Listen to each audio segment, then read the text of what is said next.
नमस्कार, अक्षर ज्योतिष में आपका स्वागत है। मैं पिंकी अग्रवाल, ज्योतिष विशारद। ज्योतिष के इस चैनल में हम सरल और रुचिकर ढंग से ज्योतिष का पठन पाठन कर रहे हैं।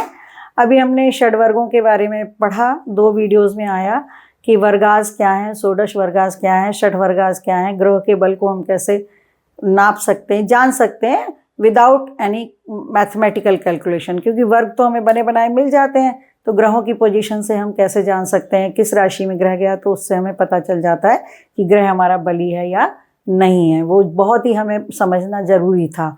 और अब हम आज का जो हमारा टॉपिक रहेगा वो ये रहेगा कि शनि की महादशा क्या होती है और साढ़े साती क्या होती है। एक्चुअली थोड़ा कन्फ्यूज़न रहता है, काफ़ी जो लेमैन हैं उनको तो बिल्कुल ही नहीं समझ में आता। वो कई बार कहते हैं कि हम क्या शुरू से जीवन भर हमारा शनि ही चल रहा है। क्यों? क्योंकि शनि की महादशा के वर्ष भी 19 होते हैं और साढ़े साती जो होती है वो 7.5 ईयर की होती है। उसको अभी हम समझते हैं क्या है साढ़े साती और क्या है शनि की महादशा और इसका क्या अंतर है, किसको कब कहाँ क्या मिलती है, कौन सी मिलती है, कौन सी नहीं मिलती है। तो ये देखने की कोशिश करते हैं। तो हम आ जाते हैं सबसे पहले कि हमारा टॉपिक यही रहेगा कि शनि, उसकी महादशा और साढ़े साती। ठीक है, अब इसको हम एक्सप्लेन करेंगे।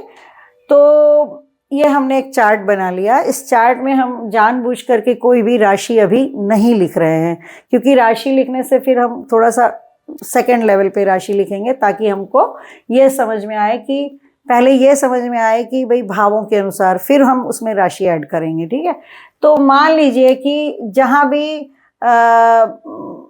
नहीं, पहले मैं आपको महादशा के अनुसार बता देती हूँ कि महादशा शनि की क्या होती है। हम लोग पहले पढ़ चुके हैं शुरुआत में कि महादशा का जो क्रम होता है वो केतु शुक्र, केतु ने कहा शुक्र है कि सूर्य चंद्र मंगल प्रॉपर सीक्वेंस में है, नहीं तो राहु गुरु शनि बुध की तरह से याद करना पड़ता है। ये लाइन हम पहले भी कर चुके हैं क्योंकि ये हमें क्रम याद करना है। तो जैसे हमारी किसी व्यक्ति की भी कुंडली में चंद्रमा यदि अग्नि राशियों में है 1, 5, 9 में, तो शुरुआती भोगांशों में है तो केतु की दशा मिल जाएगी, मिडिल के भोगांशों में है तो शुक्र की महादशा से व्यक्ति शुरू होगा, है ना। और अगर आखिरी के भोगांश हैं 3 डिग्री 20 मिनट लास्ट के हैं तो सूर्य की मिल सकती है उसको महादशा। नहीं मिलेगी तो फिर उसकी मिलेगी, केतु शुक्र के बाद सूर्य की मिलती है, सूर्य के बाद फिर चंद्र की महादशा में चला जाएगा। तो अगर हम यहाँ से शुरू हुए तो हमें धीरे धीरे करके लगभग हम जब 80-82 साल के होंगे तब जाके हमें शनि की महादशा मिलेगी, नहीं तो ये महादशा मिलेगी। ये पूरा जो क्रम है महादशाओं का साल का, इसको टोटल करेंगे तो 120 वर्ष बनता है। इसमें 2 दशाएं बराबर की हैं, मंगल की दशा और केतु की दशा। ये दोनों दशाएं 7-7 साल की है। सबसे छोटी दशा हमारी सूर्य की, ये भी हम पढ़ चुके हैं। सबसे लंबी दशा हमारी शुक्र की है। ऐसे हम अलग अलग करके जब याद करते हैं ना तो चीज़ें हमें याद हो जाती हैं। सबसे लंबी दशा शुक्र की है। अब किसी का जन्म शुक्र की महादशा में हुआ तो उसको नक्षत्रों के आधार पे होता है। चंद्रमा हमारा जिस राशि के अंदर बैठा है, फिर वो किस ग्रह के नक्षत्र में बैठा है, जिस ग्रह के नक्षत्र में बैठा है उस ग्रह की महादशा से हम प्रारंभ होंगे। जैसे हमने पढ़ा भी था कि अगर किसी का हस्त नक्षत्र का जन्म है तो उसको जन्म के समय चंद्रमा की, रोहिणी का जन्म है तो, या शतभिषा का किसी का जन्म है तो उसको राहु की महादशा मिलेगी। किसी आद्रा का जन्म है, आद्रा नक्षत्र का जन्म है तो उसको राहु की महादशा।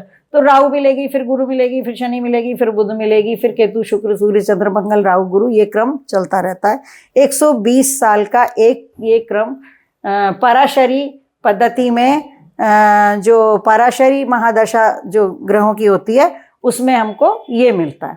तो अब ये जो बात है महादशा की, महादशा के वर्ष होते हैं 19 ईयर्स की महादशा होती है। ठीक है, पहले महादशा को समझ लेते हैं क्योंकि ये थोड़ी सी आसान है। तो अब ये भी हमें पता चल जाना चाहिए कि सबको महादशा नहीं मिल सकती शनि की, मतलब जरूरी नहीं है कि मिले। मेरा ऐसा नहीं है कि नहीं मिल सकती में कोई रूल है। रूल सिर्फ इतना है कि यदि मान लीजिए हमारा जन्म बुध की महादशा में हुआ, ठीक है, यदि हमारा जन्म बुध की महादशा में हुआ, इसका एक मोटा फार्मूला है कि आपका चंद्रमा या तो कर्क का हो सकता है या वृश्चिक का हो सकता है या कि मीन का हो सकता है। मान लीजिए मीन राशि के अंदर आपका चंद्रमा आया और वो उसके भोगांश भी थोड़े ज़्यादा हैं, मतलब 10 से ऊपर है, 20 से भी ऊपर है बल्कि, है ना, मोटा मोटी बता रही हूँ मैं, तो 20 से ऊपर है तो आपको जन्म के समय बुध की महादशा मिल गई। मतलब किसी को भी, कोई जातक है। अब बुध की महादशा मिलेगी, फिर क्या क्रम चलेगा, बुध के बाद वापस वही सर्कल है, तो केतु शुक्र सूर्य चंद्र मंगल राहु गुरु। अब राहु गुरु तक आने आते आते व्यक्ति जो है ना तकरीबन 100 साल का हो जाएगा, तकरीबन 100 साल का हो जाएगा। उसके बाद जाकर के शनि का नंबर आएगा, यदि वह जातक जिया तो। लेकिन उसकी पूरी जिंदगी में शनि की महादशा उसको नहीं मिलेगी। तो हमारा यहाँ पर इस बात को एक्सप्लेन करने का आधार सिर्फ इतना ही है कि जरूरी नहीं है कि हर जातक को शनि की महादशा मिले। ज्यादातर जिन लोगों की महादशा इधर से शुरू होती है राहु गुरु, उनको जरूर शनि की महादशा मिल जाती है ना, यहाँ से शुरू, क्योंकि ये लंबी भी है ना दशाएं। देखिए राहु की 18 साल की है, 16 साल की है, फिर ये 19 साल की है, फिर ये 17 साल की है, तो इस तरीके से है। अब यहाँ से भी कोई शुरू हुआ तो जरूरी नहीं है कि उसको जो है शनि की अब मिले तो लास्ट में मिले, है ना। तो ये चीजें मिल भी सकती है, नहीं भी मिल सकती। तो हमारा यहाँ पर ये एक्सप्लेन करने का, क्योंकि सैटर्न जो प्लैनेट है थोड़ा सा यूनिकनेस इसके अंदर है, और हम आज उसी यूनिकनेस का वर्णन करेंगे कि शनि और उसकी यूनिकनेस। तो शनि की यूनिकनेस ये है कि शनि की एक तो महादशा भी शुक्र के बाद, आप देखिए शुक्र की 20 साल की है और शनि की 19 साल की है। तो ऐसे चीज़ों को हम लोग याद कर लेते हैं मिला के। तो ये 19 साल की महादशा है, लेकिन ये अनिवार्य नहीं है कि सबको मिले। यदि कोई बुध की महादशा से प्रारंभ हुआ तो उसको शनि की महादशा नितांत बुढ़ापे में जाकर के मिल सकती है और नहीं भी मिल सकती है। तो एक तो बात ये हो गई कि शनि की महादशा मिलेगी अकॉर्डिंग टू दी जन्म नक्षत्र, और उसके आधार पे जब वो क्रमानुसार गुरु के बाद आएगी शनि की महादशा। एक बात ये हमारी क्लियर हो गई कि शनि की महादशा 19 साल की होती है और क्रम के अनुसार ही मिलेगी। मिल भी सकती है, नहीं भी मिल सकती है, जो क्रम हमें मिलेगा उसके अनुसार आएगी, उसका और कोई तरीका नहीं है शनि की महादशा का। ये तो बात ये हो गई। अब हम आते हैं साढ़े साती पे। मुद्दा ये है कि साढ़े साती के बारे में थोड़ा सा कंफ्यूजन है। आज हम कोशिश करते हैं कि हम इस कंफ्यूजन को ही दूर करें। पहले तो हम शब्द साढ़े साती को ही एक्सप्लेन कर लेते हैं। व्हाट इज साढ़े साती? साढ़े मतलब होता है हाफ, और साती का मतलब हो गया सीधा सीधा 7। ये दो वर्ड मिल गए, साढ़े और 7, तो 7.5, ये हो गया साढ़े साती। ये वर्ष है, साढ़े साती मतलब 7.5 वर्ष, ठीक है। अब ये 7.5 वर्ष भी 2.5 प्लस 2.5 गिन लेते हैं इसको। 2 2 4 6, और ये मिला के 1 7, और ये आधा 7.5 हो गया। तो कहने का हमारा, हमने इसको इस तरह से क्यों एक्सप्लेन किया है कि 7.5 साल का जब शनि का टेन्योर आता है तो हम उसको साढ़े साती कहते हैं। एक बात, पॉइंट नंबर 1। पॉइंट नंबर 2 कि ये जो 7.5 साल है इसको हम 2.5 साल के 3 पार्ट्स में, 3 चरणों में, चरणी कहलाते हैं ये। पहले चरण की साढ़े साती चल रही है, दूसरे चरण की चरण नंबर 1, चरण नंबर 2 और चरण नंबर 3 हो गया ये, ठीक है। ये इस तरीके से हम इसको समझते हैं, ठीक है। ये 3 चरणों का टोटल होकर के ये यहाँ पर हमारा साढ़े साती हो जाता है। तो ये बात समझ में आ गई साढ़े साती। अब ये साढ़े साती क्या है? दशा तो उधर चली गई, अब दशा के बाद ये भी कुछ चक्कर है, इसको समझते हैं। तो हमें ये मालूम है कि ग्रह मूवेबल होते हैं, सभी ग्रह मूव करते रहते हैं, लगातार चलते रहते हैं, कोई भी ग्रह रुकता नहीं है ना। तो जिस भी जातक का जब जन्म होता है तो उस समय आकाश का जो मानचित्र होता है, उस समय आकाश में जो जो ग्रह जिस जिस राशि में होते हैं, जितने जितने डिग्री के होते हैं, वो हमको मिल जाते हैं, और वो हमारा ये चार्ट, इस तरीके का लग्न चार्ट जो है तैयार हो जाता है। अब हमने इसमें हम जानबूझ करके पहले राशियां नहीं डाल रहे हैं, क्योंकि दोनों चीज़ें साथ लेने में थोड़ी सी हमें डिफिकल्टी हो सकती है। तो हम क्या कर रहे हैं कि सपोज मान लीजिए किसी जातक का जन्म का चंद्रमा यहाँ पर है, ठीक। तो अब हमको करना क्या है कि ग्रह तो सब मूव हो रहे हैं, पर जन्म के समय हमारा चंद्रमा मान लीजिए यहाँ था, तो वो क्या कहते हैं कि जन्म का चंद्रमा हमारा यहाँ था और हमारा मान लीजिए शनि मान लीजिए यहाँ है, शनि मान लीजिए, क्योंकि हम शनि के रिस्पेक्ट में ही एक्सप्लेन कर रहे हैं तो हम शनि को पहले बैठा लेते हैं। तो अब हमारा यहाँ पर हमको चंद्रमा मिला, तो यहाँ पे हमने अब ये एक्सप्लेन कर ही लिया कि जिस भी ग्रह के नक्षत्र में जाएगा वहां से ऐसा दशा ले लेगा, वो चल देगा, कोई बात नहीं। अब यहाँ से हमारा 1 2 3 4 5 घर दूर शनि है, ठीक है।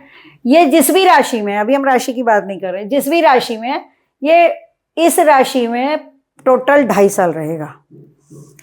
क्यों? क्योंकि शनि चंद्रमा 2.5 दिन में राशि बदल के यहाँ आ जाएगा, टपक जाएगा, फिर यहाँ चला जाएगा, फिर यहाँ चला जाएगा, फिर यहाँ चला जाएगा, 2.5 दिन में। हम लोगों ने जब चंद्रमा के बारे में पढ़ा था तो हम लोगों ने इसको पढ़ा था ना कि चंद्रमा तो 1 महीने में घूम घाम के यहाँ से यहाँ आ जाता है, 2.25 दिन में घूम जाता है, कभी कभी 2.5 दिन में घूम जाता है। और शनि 2.5 साल में, ये 2.5 दिन, ये 2.5 साल, याद करने में आसान है। फास्टेस्ट मूविंग प्लैनेट चंद्रमा है और स्लोएस्ट मूविंग प्लैनेट शनि है। तो शनि जो है 2.5 साल अगर लगाएगा तो 2.5 2.5 5, 5 और 5 10 और 5 15 और 5 20 और 5 25, यहाँ आएगा 25। तो 25 साल से पहले, यानी कि 5 चौका 20 यहाँ आया था ना, 5 और 5 10 और 5 15, 5 चौका 20, 20 साल के बाद या 22 साल के बाद मोटा मोटी, या 20 साल से 1 आध साल पहले, एक रफ कैलकुलेशन है ये शनि आ जाएगा। क्लियर?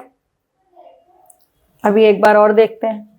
इसी तरीके से सपोज हमको जन्म के समय ही शनि यहाँ मिल गया, यानी हमारी कुंडली में चंद्र शनि की युति हो गई मान लीजिए, तो यानी कि जब हमने जन्म लिया हमारी राशि में ही शनि का गोचर चल रहा था।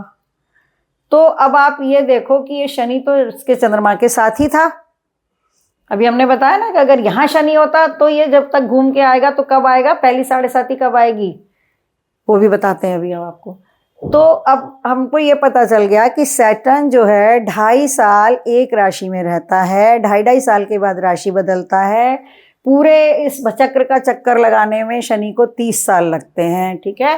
लेकिन शनि इतना स्ट्रॉन्ग प्लैनेट है, यद्यपि धरती से सबसे ज़्यादा दूर शनि है, लेकिन ये इतना स्ट्रॉन्ग प्लैनेट है कि जैसे सपोज हमारी कुंडली में चंद्रमा यहाँ बैठा हुआ है, तो सैटर्न घूमते घूमते जैसे ही ये यहाँ आ जाएगा, यानी कि प्रीवियस राशि में, ये हमारी राशि है, ये इसकी प्रीवियस राशि है, ये हमारी राशि है, ठीक है, और ये इसकी नेक्स्ट राशि, ठीक है।